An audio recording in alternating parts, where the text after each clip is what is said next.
Yan, marami-rami yan. Pag puno yan ng kuno, no?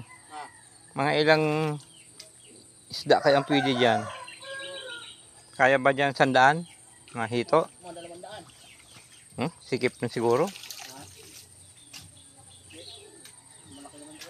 Ha?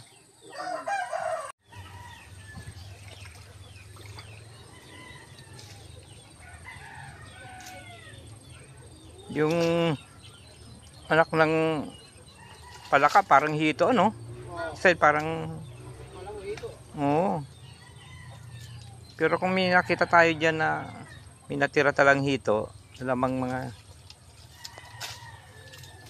yan din kinakain kayo ng nanay yung mga anak ng hito kaya iniwan.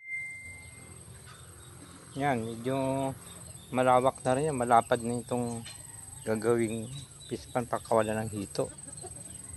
Kayang-kaya dito mga 100, 200 na hito. Kaya lang dapat limasin muna itong mga butiti rito para hindi baka mamatay ang hito sa mga butiti. Dami.